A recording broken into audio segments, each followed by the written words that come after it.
안녕하세요. 불교 강사 고성기입니다. 오늘은 나를 잃어버린 사람에게 붓다께서 해주시는 조언에 대해서 말씀드리겠습니다. 나답게 살기, 나는 누구인가? 이런 질문을 가져보신 분 많이 계실 겁니다. 나답게 살기 위해서는 먼저 나란 어떤 사람인가? 나에 대해서 잘 알아야 되겠죠. 하지만 주위를 둘러보면, 아니면 주위를 둘러보지 않더라도 내 자신을 들여다봤을 때, 진짜 나는 어떤 사람일까? 그런 의문을 가져본 적이 있으신 분 적지 않을 겁니다. 나에 대해서 잘 몰라서, 나답게 사는 것이 어떤 삶인지를 잘 몰라서 주위 사람들에게 맞추면서 살아가는 사람도 많습니다. 그래서 오늘은 가장 중요한 나는 누구인가? 나는 어떤 사람인가? 나에 대해서, 나를 잃어버린 분들에게 석가모니의 조언을 말씀드리겠습니다. 나는 누구인가? 보통 누구보다도 자기 자신은 내가 제일 잘 알고 있다라고 생각합니다. 하지만 이런 흥미로운 조사 결과가 있습니다. 100명 중에 진짜 자기 자신에 대해서 알고 있는 사람은 한두 명밖에 없고, 나머지 사람은 자기가 자기 자신에 대해서 알고 있다고는 생각하지만 실제로는 알지 못하는 사람들이다. 그렇기 때문에 대부분의 사람들은 알지 못합니다만 자기는 자기를 잘 알고 있다고 생각하는 사람이 대부분인 거죠. 그렇기 때문에 내 자신에 대해서 모르는 것은 이상한 건 아닙니다. 방금 전에 말씀드린 것처럼 거의 대부분의 사람이 나 자신에 대해서 모르고 살아가고 있기 때문이죠.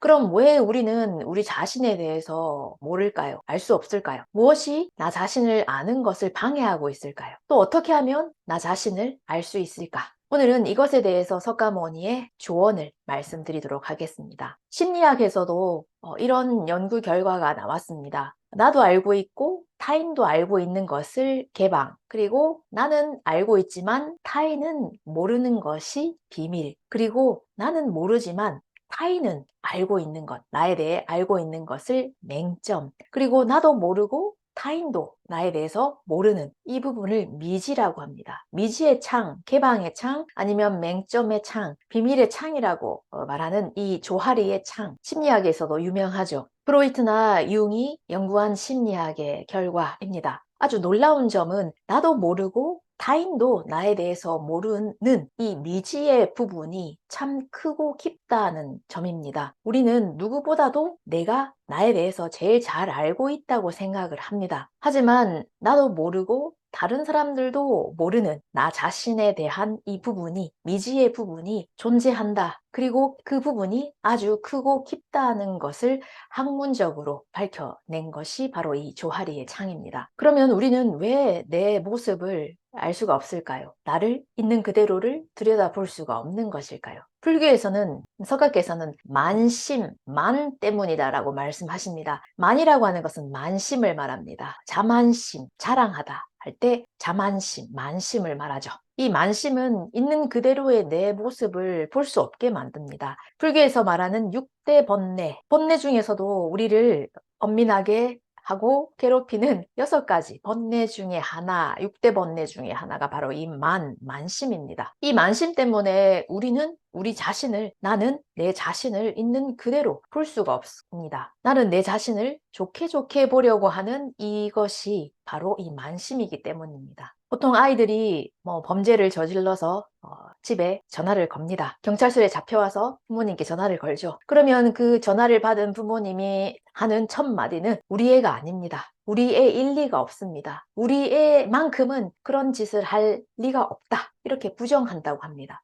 모든 부모님들이 부정을 한다고 합니다. 그런데 우리 애라는 것을 알게 된다면 그 다음에 또 무슨 말을 하는가? 우리 애가 주모자가 아니다. 친구가, 나쁜 친구가 이렇게 시켰기 때문에 우리 애는 어쩔 수 없어서 그렇게 한 것이다. 우리 애만큼은 절대로 그렇지 않다. 우리 애는 그런 짓을 저지를 애가 아니다. 이렇게 또 부정을 한다고 합니다. 왜 그럴까요? 어떤 마음에서 그럴까요? 자기 자식을 있는 그대로 볼 수 없다. 자기 자식이라고 해도 내가 놓은 자식입니다. 내 자식을 있는 그대로 볼 수 없다. 좋게 좋게 보려는 이 마음은 자식에게도 이렇게 작용을 하는데 내 자신을 들여다봤을 때, 나를 봤을 때는 더하지 않을까요? 이것이 바로 만심입니다. 나를 있는 그대로 볼 수 없는, 좋게 좋게 보려고 하는 이 마음, 이 만심입니다. 여러분들 단체 사진 찍었을 때 그 사진을 보면 제일 먼저 누구를 찾으시나요? 역시 내 자신 아닌가요? 나는 어떻게 찍혔을까? 눈은 감고 있는지, 아니면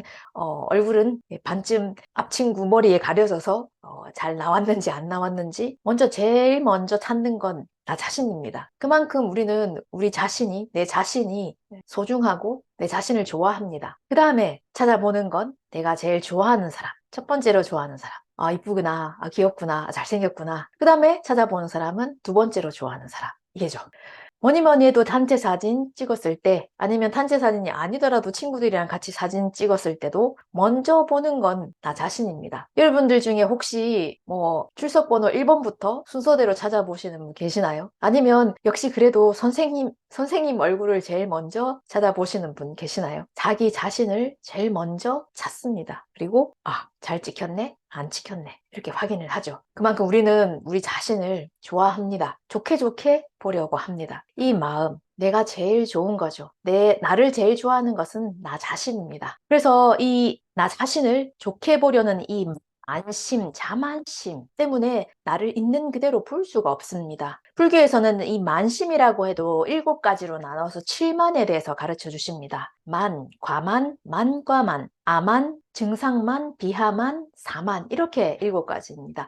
간단하게 오늘은 여기서 설명을 드리도록 하겠습니다. 만이라고 하는 것은, 이것은 내가 나보다 못하다고 생각하는 사람을 아래로 보고 밑으로 보고 멸시하고 경시하는 마음, 이것이 만입니다. 보통 사람들이 말하는 자만심. 나보다 못한 사람을 못하다고 그렇게 보는 것이 왜 그렇게 나쁜 것인가 라고 생각하실 분이 계실지 모르겠지만, 이건 아주 무서운 마음입니다. 나보다 못하다고 생각하는 그 사람을 깔아뭉개고 있는, 마음속으로 그 사람을 경시하고 있는, 멸시하고 있는 마음이기 때문입니다. 이 만심은 내가 못하다고, 그 사람이 나보다 못하다고 생각하는 사람을 밑으로 보는 마음이죠. 그리고 의시되는 마음입니다. 테스트, 시험 점수로 따지면 내가 80점, 내 친구가 50점 받았을 때 50점밖에 못 받은 머리가 나쁜 친구라면서 아래로 보는 마음, 이것이 만이라는 만심입니다. 두 번째, 과만은 나와 대등한 사람. 테스트 점수로 말하면, 물론 테스트 점수를 말씀드리는 것은 알기 쉽게 하기 위해서 말씀드리는 겁니다. 나와 대등한 사람, 테스트라면 80점, 나도 80점, 친구도 80점. 그렇기 때문에 대등하죠. 똑같습니다. 그런 때에도 우리는 뭔가 다른 이유를 가지고 와서 내가 그 사람보다 더 월등하다고 생각을 하며 그 사람을 아래로 봅니다. 이것이 과만입니다. 그 다음에 만과만은 나보다 뛰어난 사람, 점수로 말하면 나는 80점, 친구는 100점입니다. 100점 만점이죠. 그렇기 때문에 뭔가 자만하거나 의시될 수 있는 게 없습니다. 친구는 100점이라서. 그럼에도 불구하고 우리는 자만합니다. 저 친구는 공부밖에 못해. 그리고 비싼 과외를 받아서 겨우 100점을 받았다. 하지만 나는 내 실력으로 80점을 받았다. 그리고 나는 공부 외에도 음악도 하고 스포츠도 하고 친구들도 두루두루 사귀면서 인간적으로, 종합적으로 봤을 때는 내가 이 친구보다 더 위다. 그렇기 때문에 앞으로 사회에 나가서 성공할 사람은 그 친구가 아니라,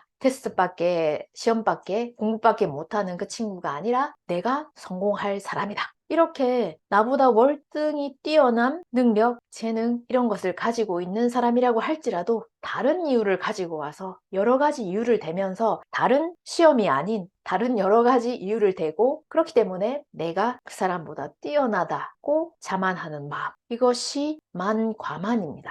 아만이라고 하는 만심은 내가 틀렸다는 것을 알고 있음에도 불구하고 그것을 인정하고 사죄를 하고 바로잡지 않고, 내가 틀렸다는 걸 알고 있음에도 불구하고 그것을 굽히지 않는 것, 끝까지 밀고 나가는 것을 이 아만이라고 합니다. 보통 우리는 잘못을 저지르죠. 예, 잘못을 많이 저지릅니다.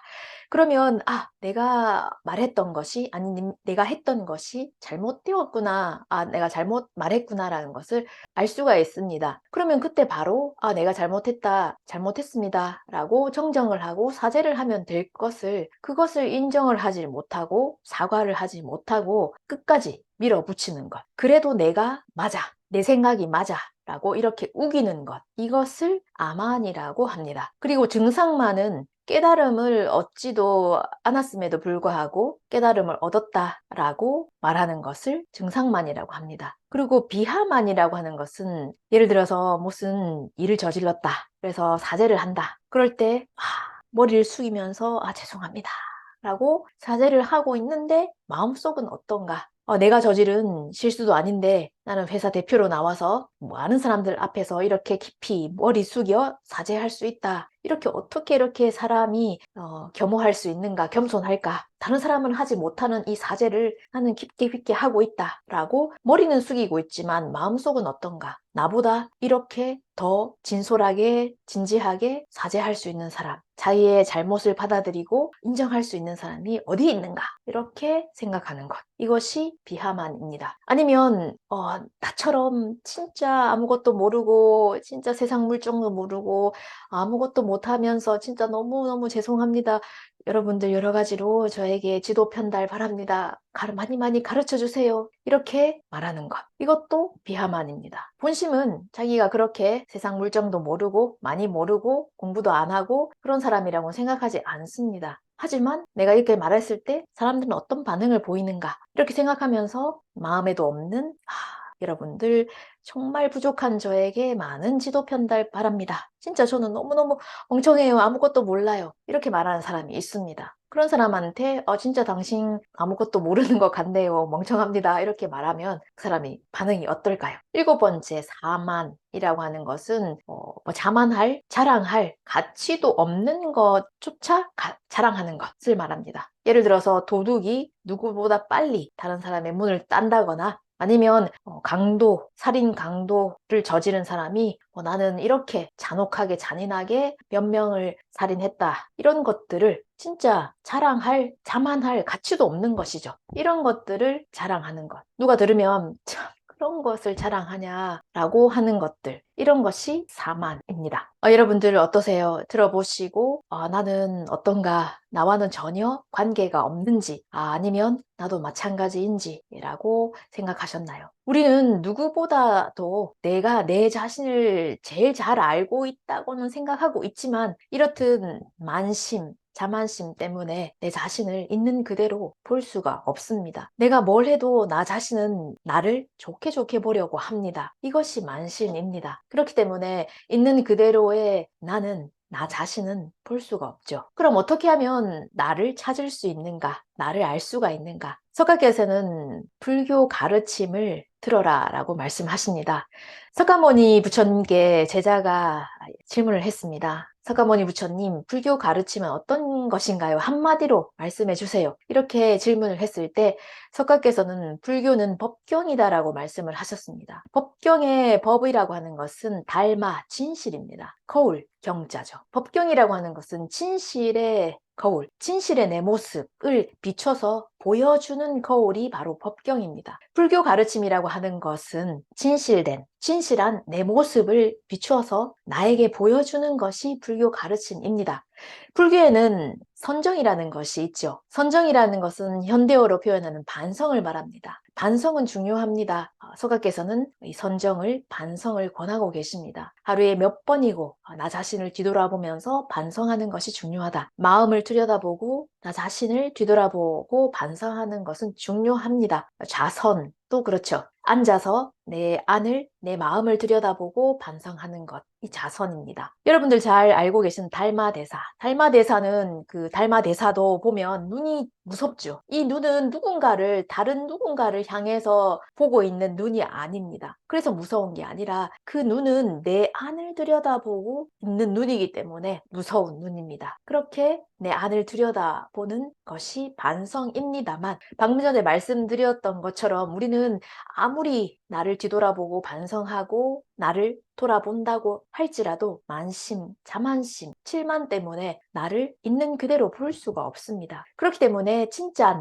나는 어떤 사람인가, 진실된 내 모습을 알기 위해서는 어떻게 하면 되는 것인가? 석가께서는 불교는 법경이다라고 말씀을 하셨습니다. 법경은 불교 가르침입니다. 불교 가르침을 듣는다는 것은 이 법경에 비춰진 내 모습, 진실된 내 모습을 보는 것을 말합니다. 불교를 들으면 들을수록 뭐가 보이는지, 진실된 내 모습입니다. 불교를 알면 알수록 뭐를 알 수 있는가? 진실된 내 모습, 진짜 내 모습을 알 수가 있습니다. 나는 10년, 20년, 30년 불교 공부하고 있습니다. 불교에 대해서 듣고 있습니다. 라고 말하는 사람이 있다고 할지라도 진짜 자신의 모습에 대해서 모른다면 이 사람은 불교를 듣고 있다, 공부하고 있다 라고 말할 수는 없습니다. 이건 거울을 향해서 앉아 있지만 눈을 감고 있거나 아니면 거울에서 멀리 떨어져 있으면 거울에 비친 내 모습을 볼 수 없는 것과도 같죠. 거울에서 멀리 떨어져 있을 때는 내 모습이 잘 보이지 않습니다. 하지만 거울에 가까이 다가가면 다가갈수록 내 얼굴에 있는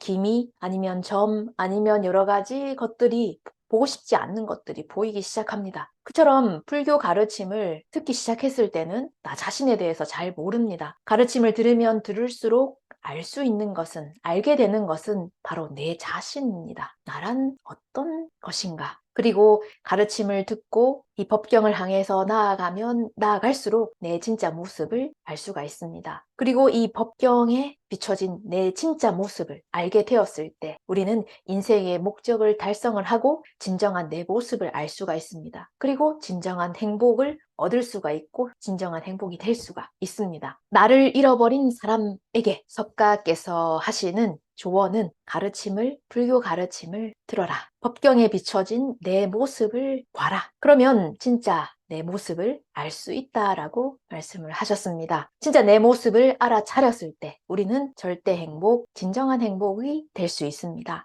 오늘은 나를 잃어버린 사람들에게 석가께서 해주신 조언을 통해서 진실된 내 모습은 어떤 모습을 하고 있는가에 대해서 말씀을 드렸습니다. 조금이나마 도움이 되셨다면 구독과 좋아요 부탁드립니다. 오늘도 시청해 주셔서 감사합니다.